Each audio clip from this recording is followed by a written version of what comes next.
Hi,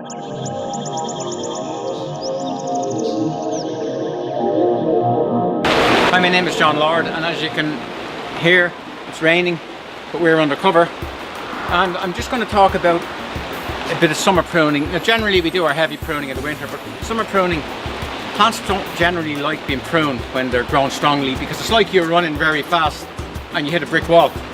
It's not very nice. So the plant is growing really strongly, and when it's summer pruned, it gives it a jolt.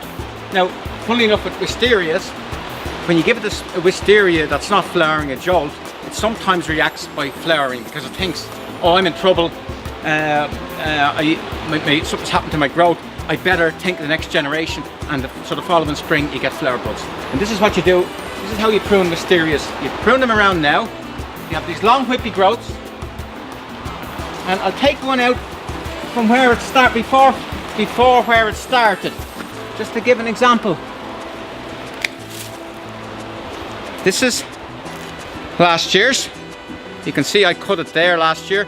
This is this year's, all the way along there. Now you count buds, you go 1, 2, 3, or 1, 2, 3, 4, it doesn't matter. And you leave them and you've cut to there. Or if you want, you can cut to there, but you leave some. Now what happens is often this piece then produces flower buds and you get a flower on this. So I'll show it again here. Look back from where it came, count 1, 2, 3 or so. Back, same here. Count back from where it started. And here. Oh, that's a different one. That's a complete new growth. Do we want it or do we not want it? We don't want it. But that's wisterias. That's how to prune wisterias. If it's not flowering, that's what you do.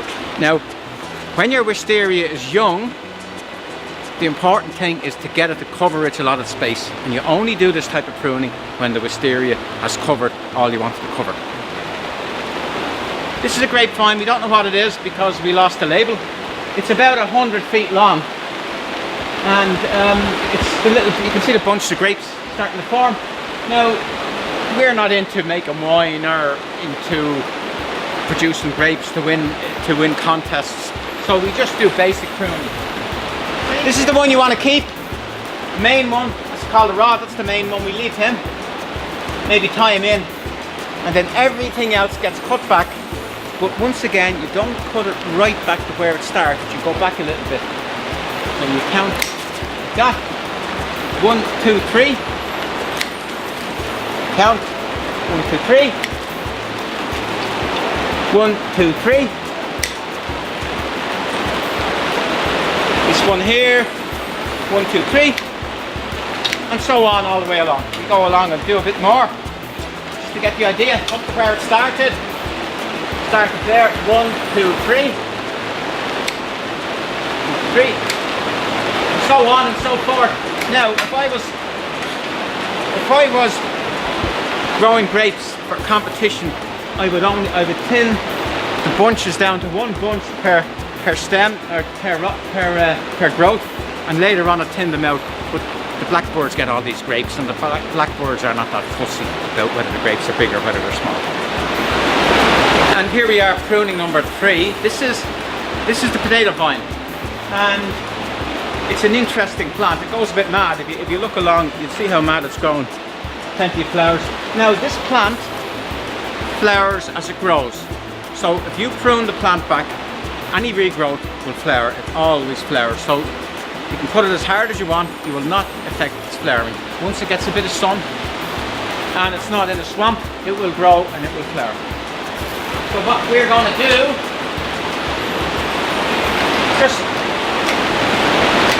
it. So if you have one of these plants and it's gone out of hand, the end of June, mid-July is a good time to give it a good haircut. It will give it plenty of time to grow back and get through the winter, and it will still flower right into November. There you go. And if you have a really out of hand one, a mechanical hedge trimmers, you could use a mechanical hedge trimmers that won't bother the plant at all. This is, I'm going to show you how to prune this one, and this is Abutilon megapotamicum. very easy to say, but not with drink. And you can see it has most gorgeous little hanging flowers. It just never, particularly because it has a little cover here, it never ever stops flowering, and it can get a bit congested. And this is how we prune it during the summer, and it's real handy. It's the lazy man's way of pruning. Get the, there we are, we get this, we get the old, put it on jet, and that's what we do.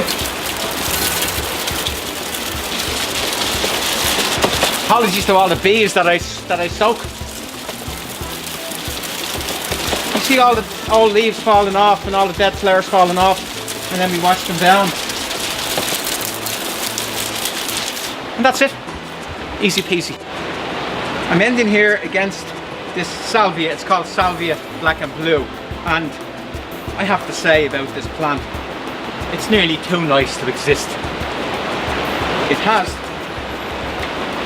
most amazing blue flowers, but the buds and the bracts are black, so it's called Black and Blue. Didn't take a lot of genius to name the plant, but it is amazing. This will flower till November or December. Now we're undercover, and if you have to chuck it out and buy another one the following year, it's still well worth. So it will survive a mild winter, but I would say grow it in a pot and bring it in undercover for the winter. And that's it. My name is John Lord, and thank you for watching my YouTube channel, and you'll get lots and lots of tips as the season goes on.